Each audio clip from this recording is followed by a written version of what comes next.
Hi everyone, and welcome back to the Tiny Talks channel. We're here to give you sample answers for common IELTS topics and help you feel more confident every time you speak. Today's topic is Part 1, Education.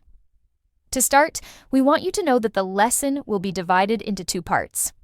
First, you'll hear a short conversation between the examiner, Mr. David, and the candidate, Chloe. They'll go through some typical questions you might get on this topic. Then, we'll break it down with useful vocabulary that you can apply in your own answers. Just a quick heads up. In the actual IELTS speaking test, Part 1 can include questions on a wide variety of topics. But we keep it simple by focusing on one topic per video, so you can learn more effectively. Ready to explore the topic of education? Let's get started. Hi, Chloe. Hope you're doing well today. To begin, I'd like to know a bit about your professional background. Are you working or studying? Well, I'm currently a full-time student at Lund University in Sweden. I'm in my third year of studying economy and society. I really enjoy my studies so far. I see, that's interesting. What are you studying at university? I'm studying economy and society, which is essentially a mix of economics, political science, and sociology. It focuses on how economic systems interact with society and how policies shape economic development. It's really interesting because it gives me a broader perspective on global issues rather than just focusing on numbers and statistics. I see. Why did you choose this major? I wanted to study something practical that would help me understand the world better. To be honest, I've always been fascinated by the way economies function and how they affect people's lives on both a small and large scale. I mean, economic policies can literally mold a country's future, so understanding them is incredibly valuable. That makes sense. What do you like most about your studies? What I find most valuable about my studies is how the course integrates multiple disciplines.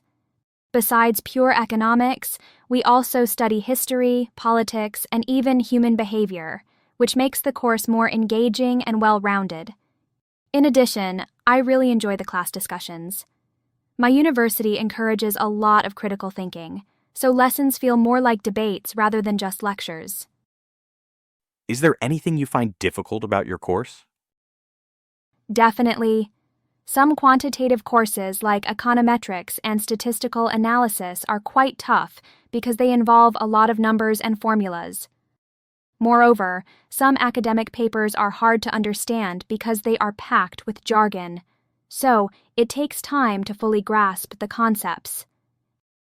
However, I try to manage by reviewing materials regularly and asking my professors when I don't understand something.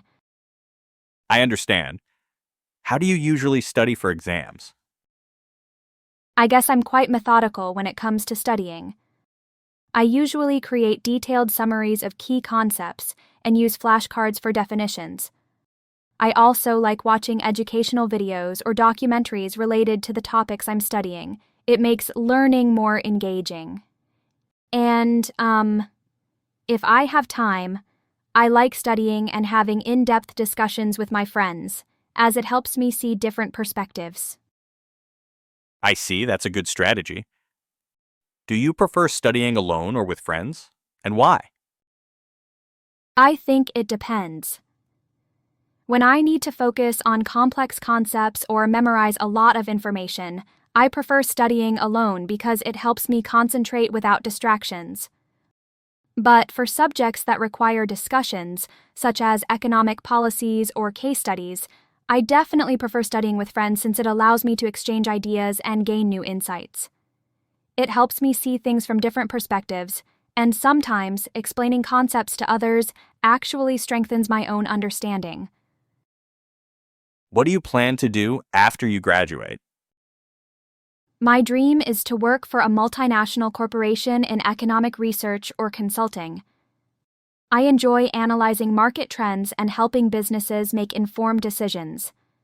I'd like to start with an entry-level role to gain practical experience. However, I'm also thinking about doing a master's degree to enhance my expertise and career prospects if the right opportunity arises. Okay. Thank you for your responses, Chloe. It was great hearing your thoughts and perspectives. Now let's move on to part 2 of the test. All right, that's it for today's speaking practice. How much of Chloe's answers did you catch? If you didn't catch everything the first time, no worries at all. Now it's time for the second part of our lesson, vocabulary. We've selected some key words and phrases from today's topic, education, so you'll know how to use them naturally when answering similar questions.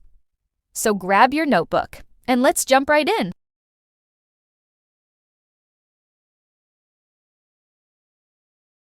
Full-time student. A full-time student refers to someone enrolled in at least 12 credits per semester at university. For example, as a full-time student, Jake barely has time for a part-time job.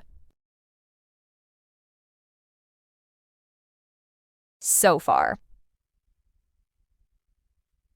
So far means up to now or until this point in time. For example, the new restaurant has received great reviews so far. Economy. Economy refers to the system of trade, industry, and money in a country or region. For example, the country's economy suffered due to the recent oil crisis. Global issue.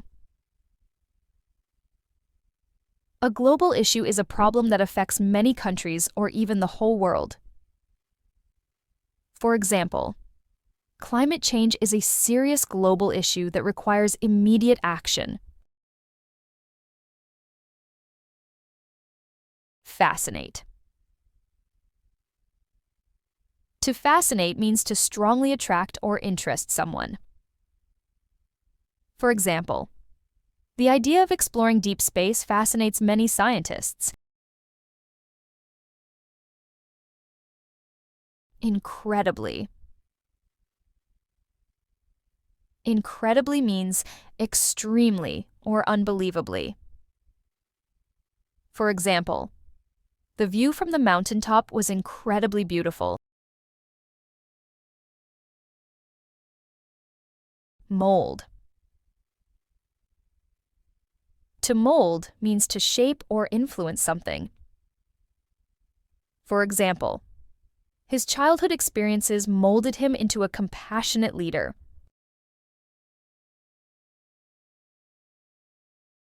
Integrate. Integrate means to combine different things to work together as a whole.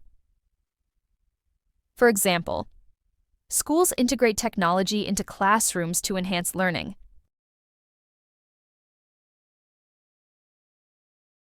Discipline. Discipline can mean a field of study or the ability to train yourself to follow rules. For example, martial arts require a high level of discipline and dedication. Engaging. Engaging describes something that is interesting and attractive.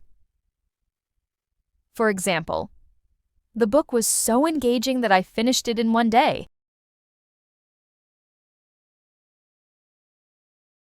Well-rounded. Well-rounded describes someone who has a variety of skills or knowledge in different areas. For example, a well-rounded diet includes fruits, vegetables, proteins, and carbohydrates.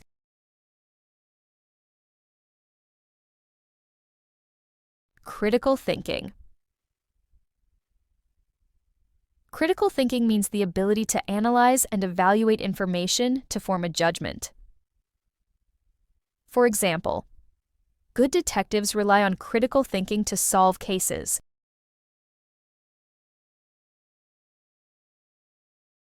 Debate. Debate is a formal discussion where people express different opinions. For example, there is a debate in our family about where to go for the holiday.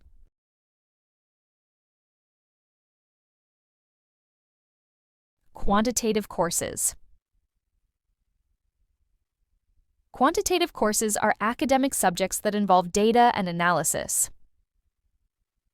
For example, financial analysts need to take quantitative courses like statistics.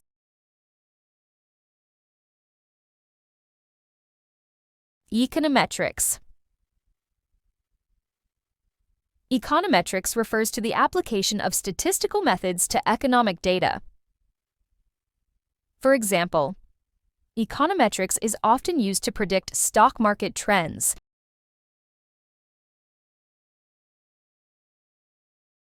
Jargon. Jargon means specialized words used in a specific profession or field. For example, medical jargon can be difficult for patients to understand.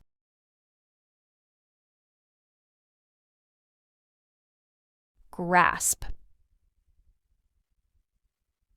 To grasp something means to understand something fully. For example, it took me a while to grasp the rules of the new board game.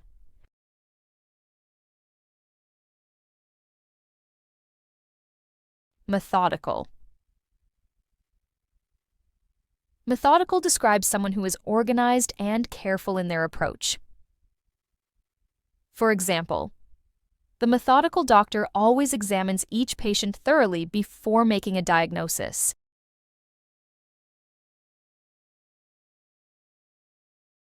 Key concept. A key concept is an important idea or principle. For example, trust is a key concept in building strong relationships.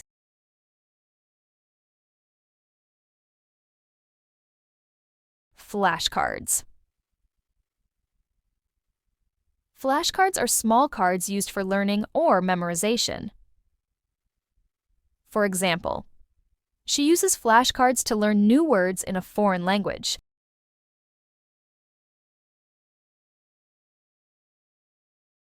Documentaries. Documentaries are non-fiction films that provide information about real events or topics. For example, many people enjoy watching documentaries about wildlife and nature.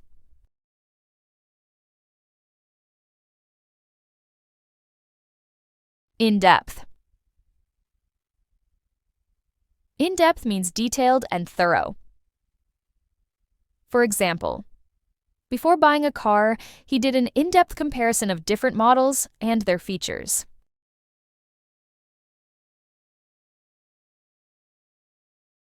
Distraction. A distraction is something that takes your attention away from what you're doing. For example, the loud noise outside is a major distraction while I am working.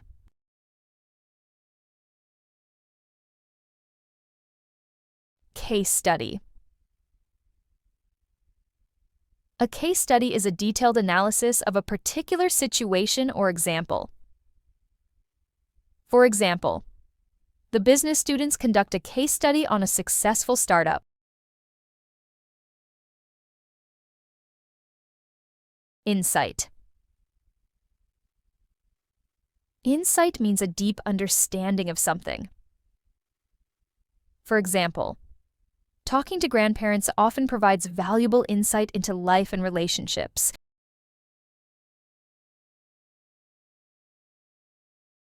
Multinational corporation. A multinational corporation is a large company that operates in multiple countries. For example, Apple is a multinational corporation with offices around the world.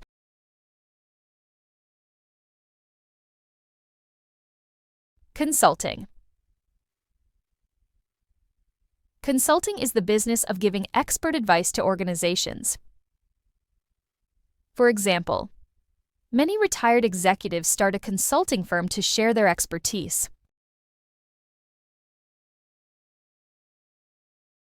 Informed. Informed means having knowledge or awareness about something. For example, before adopting a pet, it's important to make an informed choice about its needs and care. Entry level. Entry level describes something suitable for beginners or people with little experience. For example, this video game has an entry-level mode for new players to learn the basics.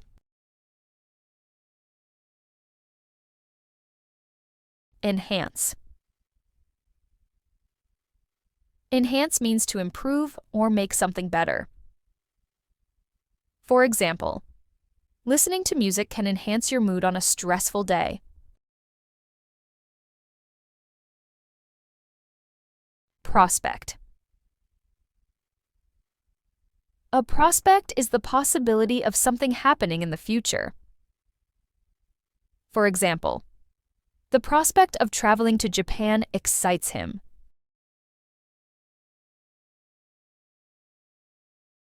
Arise. To arise means to occur or happen, often unexpectedly. For example, unexpected delays can arise when traveling during the holiday season. And that wraps up the vocabulary for today's lesson. Thanks so much for sticking with us until the end. We hope this helped you feel a bit more prepared for the IELTS speaking test. Don't forget to check the description below for the downloadable PDF. It includes the full script and all the vocabulary we talked about in this episode. If you enjoyed this video or learned something new, drop us a comment and tell us what you'd like to see next. And of course, hit that subscribe button and turn on the notification bell so you never miss a new lesson. Keep up the great work, and we'll see you in the next video. Happy learning!